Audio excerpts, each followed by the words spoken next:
Hi there, my lovely people. My name is Alex and I run the Autism Acceptance page on Facebook. Obviously, if you're seeing this on Facebook, you will know that. If you're seeing it on YouTube, I will drop a link in the comments of this YouTube video to my Facebook page where you can go along and check it out. I cover autism from a neurodiversity standpoint, a wide range of topics, but from a non-woke one. So if that is something you're interested in, also meaning I don't do the 57 genders and all that stuff. Anyway, if that's something you're interested in, then please click the link in the comments of this YouTube video and yeah, check it out. Donna Williams was a great lady. She was the inspiration for me setting up my page, basically. And sadly, she lost her fight to cancer. But she wore many hats in the autism world, and she was a very talented person, a singer-songwriter, an author, a poet. She wrote some biography, three biographical books, and she wrote a few workbooks as well. And it's one of the workbooks that I want to read an extract from, a decoding of basically stims and stereotypical autistic behaviours from her standpoint. Obviously everyone is different, but yeah, this is Donna's take. So, an outline of language in my world. So she separates her world, my world, from the world. And it's her struggle to keep the world out and also join the world, the real world.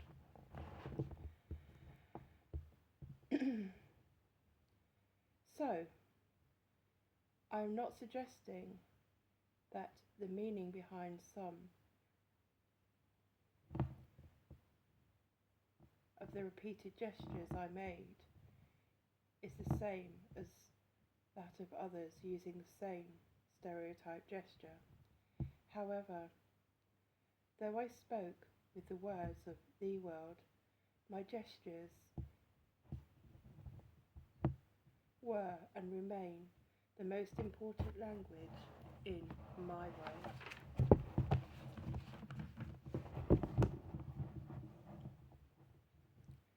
Sometimes these gestures were purely for my own comfort, security, and release of extreme tension and frustration. At other times, although it seemed such gestures were self-directed, they were still an effort to communicate and to make sense of the world. The understanding had eluded me, as I had not until recently reached out to it freely with my own good feelings consciously intact. Expressing myself indirectly and symbolically was the only way I could dare say the things which were too important to be able to express in any more direct way. Such was the riddle-like nature of my ironic trap. In the event that an understanding of the meaning behind some of these gestures may help those of the world understand this language and reach such trapped and frightened people on their own terms, I have laid out a rough analysis of what such gestures mean to me. The matching and pairing of objects. Making connections between things, showing that relationships between two or more things can exist, seeing them objectified through objects in the most concrete and undeniable way. Seeing this and creating it again and again gave me hope that if the concept was possible, then it would one day be possible to feel and accept these relationships in the world. I was always within this world of objects.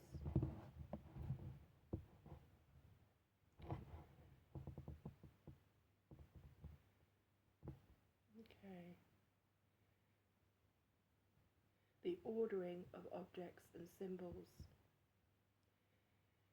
proving that belonging exists, and giving myself hope that I too could one day feel this special and undeniable place where I too fitted in and belonged in the world, also creating order and thereby making this symbolic representation of the world more comprehensible.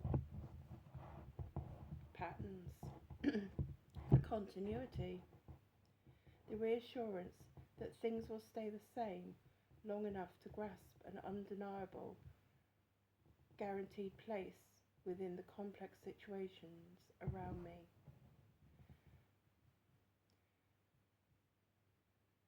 As surrounding circles or borderlines, these are set up as means of protection from invasion from that which exists outside of the world, outside in the world. Blinking complicitly, to slow things down and make them seem like a more detached and therefore less frightening frame by frame film. Switching lights on and off very fast had an element of this too. Switching lights on and off, similar to above, but the clicking sound is an impersonal and graspable connection with things outside of oneself, like bells and music. It gives the pleasure of sensation which almost all touch denies and provides security. The more patterned and predictable, the more reassuring. Dropping things repeatedly. Freedom, proving that escape to freedom is possible. Symbolically, this is the freedom to allow good emotions to touch you without pain, and the freedom to allow them out and not be so afraid of them from within. Jumping. Jumping from heights is the same, though less secretive than the symbolic expression of this desire to escape through the dropping of objects. This action also gives hope, confirming the concept exists so that the feeling of it which is missing is in theory possible. It is also a way of getting one's whole body into a rhythm, as with rocking.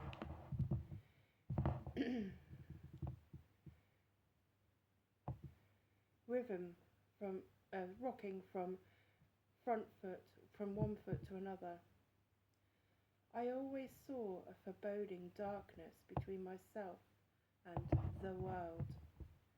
The fact that getting through this imaginary darkness to the other side would take quite a leap is possibly also captured by the perpetual rocking from front foot to back foot, or so indicative of someone about to take a running leap. Ready, on your marks, get set, jump through the darkness to the other side. Probably describes it well. Strangely, I was always too afraid to jump when other people tried to get me to. I once ran straight through a series of hurdles, letting my legs crash straight through them, as I was always too afraid to jump them at the last minute. Rocking, hand shaking, head banging, flicking objects, chin tapping, provides security and release, and thereby decreases build-up, inner anxiety and tension, thereby decreasing fear.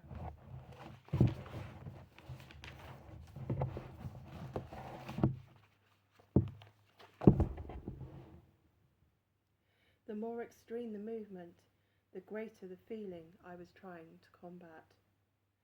Headbanging. to fight tension and provide a thudding rhythm in my head when my mind was screaming too loud to be able to hum or go over and over a hypnotic tune which might help calm me down.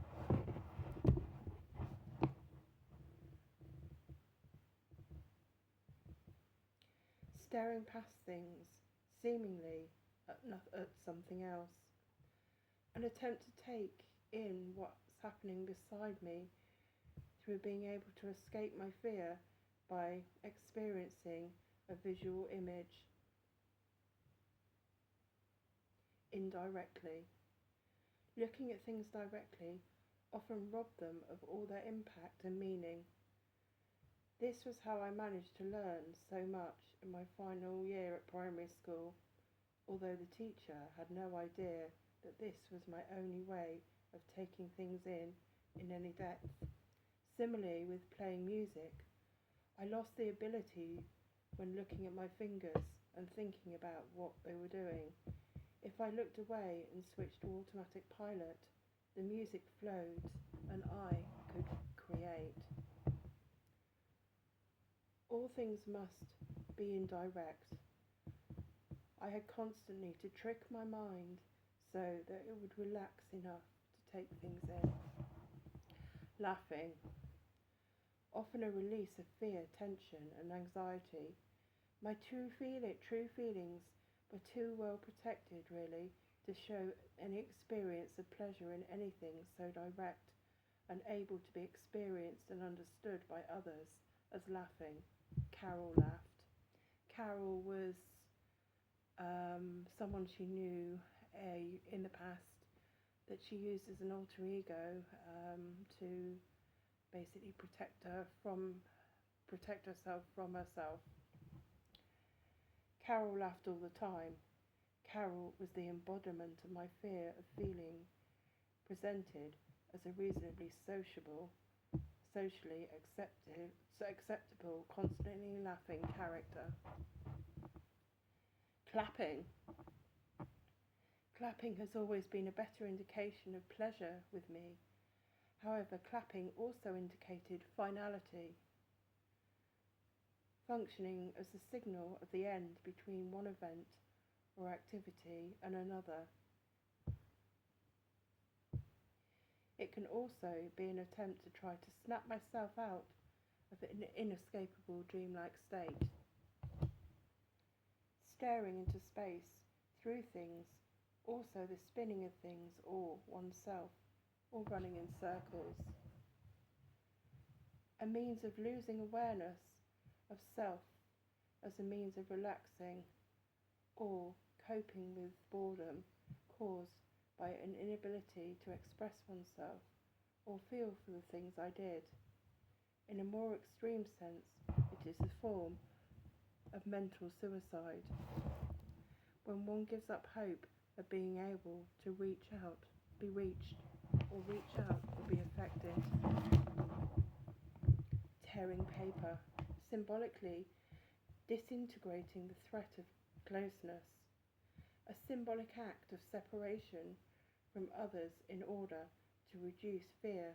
I often did this when I had to say goodbye to anyone, as though I had first to symbolically destroy the closeness in order to feel any sense of desertion or loss. In order not to feel any sense of desertion or loss. Breaking glass, symbolically shattering the invisible wall between self and other. Is this wall between conscious and subconscious? She asks. Fascination with coloured and shiny objects.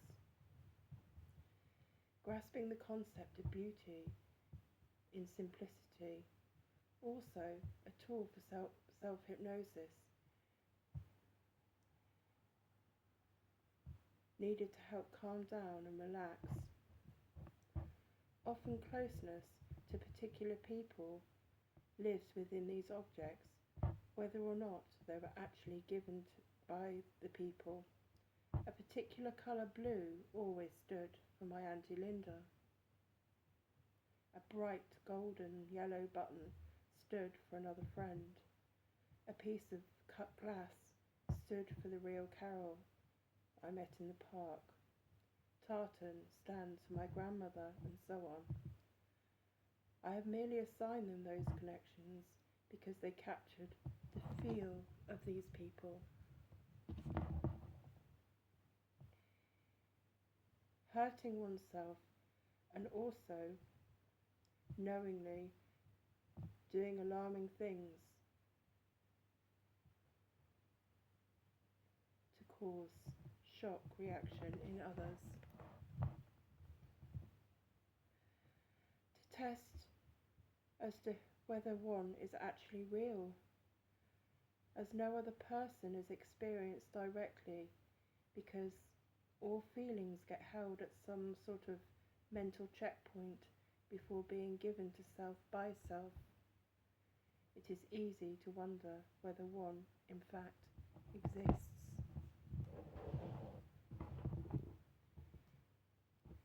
Deliberately soiling. For me, this began in a semi-conscious state.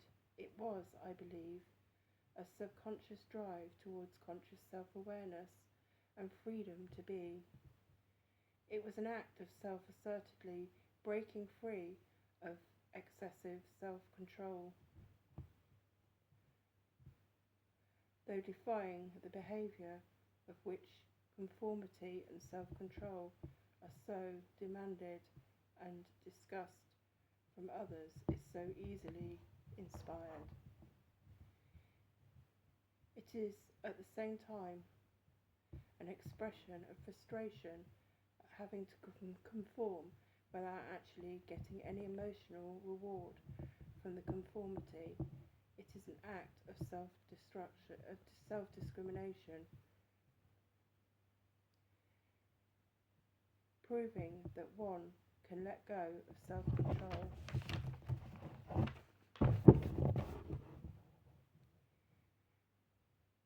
And engage for comfort over external self-control in exchange for comfort over external expectations.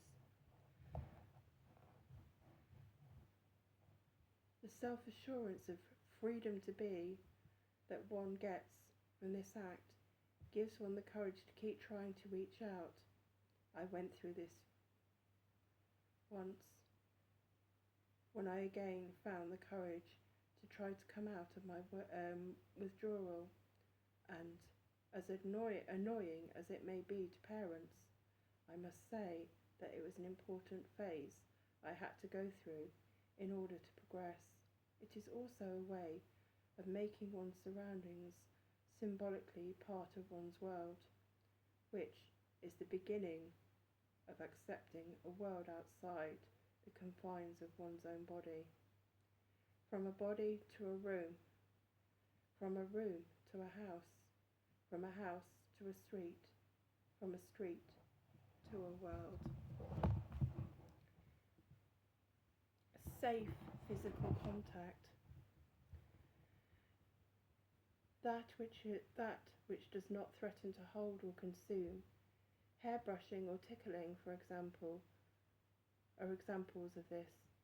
In particular, tickling forearms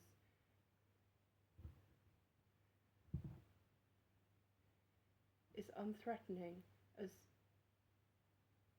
this is a less personal and more detached part of oneself. It is also less socially valued, for example, than touching one's face. For this reason, it carries less social significance for the person doing the touching. Hair in this sense also seems detached from one's body. Again, this is as close as one can get to walking the fine line between direct and indirect touching without robbing the recipient of actively getting any physical sensation from touch.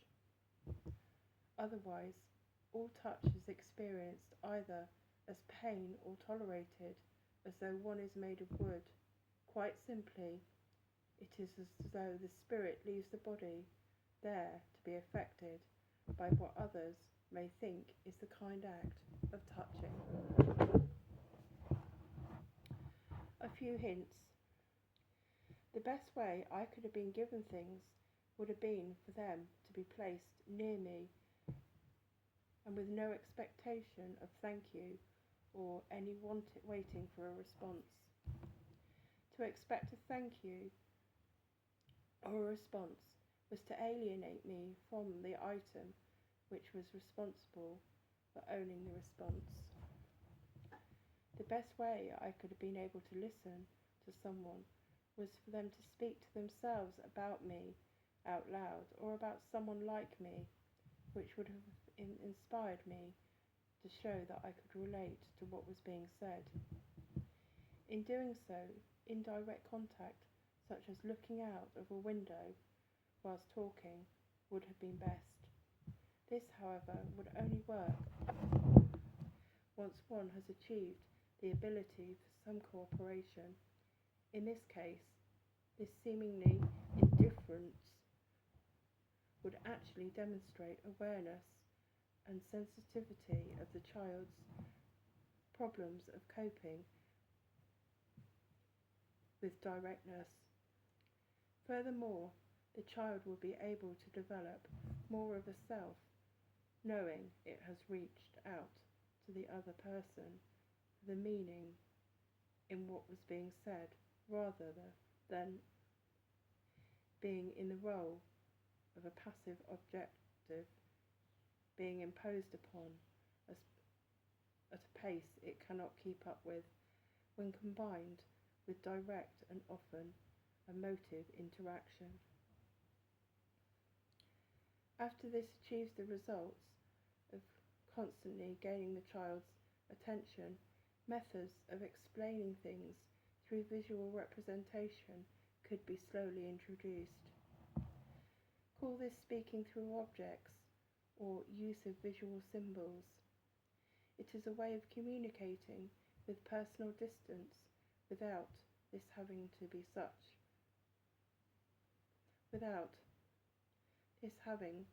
be at such a physical distance.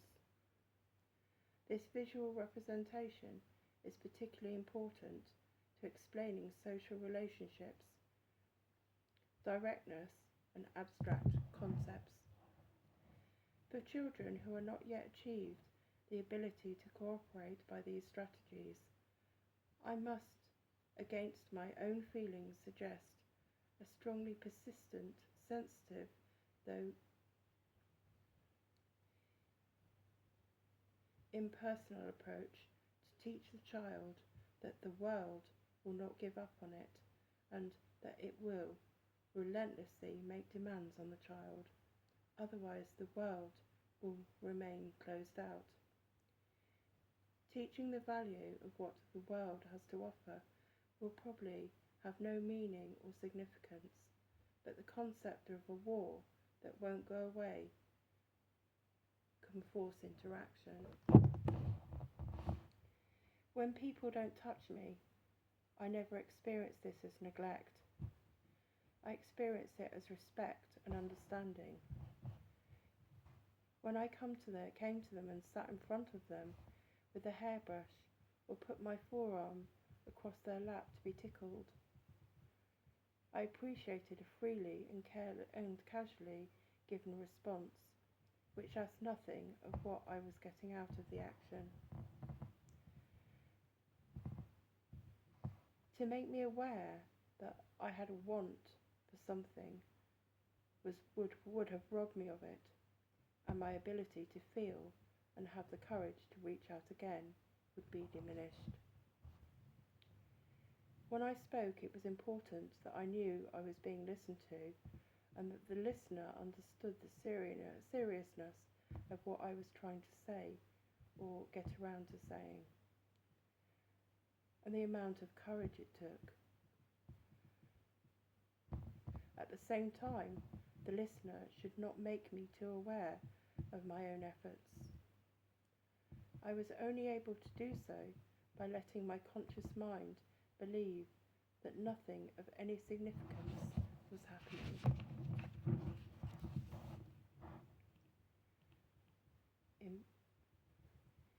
In play and symbolic gesture, standing calmly was nothing happening. In play and symbolic gesture, standing calmly by without looking intently at me, perhaps even replaying my actions a few feet away from me without directing these efforts at me, would have confirmed understanding of what I was trying to communicate and given me hope and courage to keep trying. Allowing me my privacy and space was the most beneficial thing I ever got. As much as many of the things I did were dangerous, and as much as people could sense my isolation, this isolation was not from being left to my own devices. It stemmed from the isolation of my inner world, and only the unthreatened nature of privacy and space would inspire the courage to explore the world and get out of my world under glass, step by step. Most importantly, I didn't need to be loved to death, but at the same time, I never recommend violence, which I see is quite different from punishment. My problems thrived on violence, which told me I was safe, and no one could get close to me. The degree of violence required actually to change my behaviour constituted serious and dangerous abuse.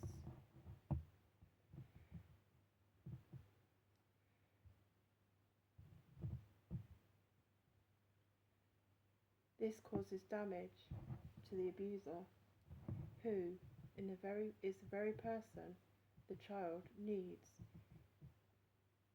if it ever comes out. I could therefore never recommend it. Nevertheless, if love won't work, try persistent, detached, non-violent war. Love and kindness, affection and sympathy were my greatest fears. The frustration of trying to live up to other people's unmatchable efforts only compounded my sense of inadequacy and hopelessness. Pity does nothing. Love, despite the fairy tales, would only be thrown back in your face and spat on for good measure. Caring would have been useful had it been channeled into an informed understanding of how to build a world I could have trusted enough to reach out to. Sometimes people must love you enough to declare war. The jump itself through the darkness to the other side was something I had to find the courage and ability to do on my own. As much as one might want to, one cannot save another's spirit. One can only inspire it to fight to save itself. If love can't inspire it, external fear, greater than one's inner fear, might, but I suggest one try love first. Above all, I would encourage those who have strived to help people like myself that their efforts are not useless. Responding with an indirect or detached manner is not synonymous with indifference. Okay, my lovely people, I hope this has helped. Remember, you're stronger than your struggles. Bye for now.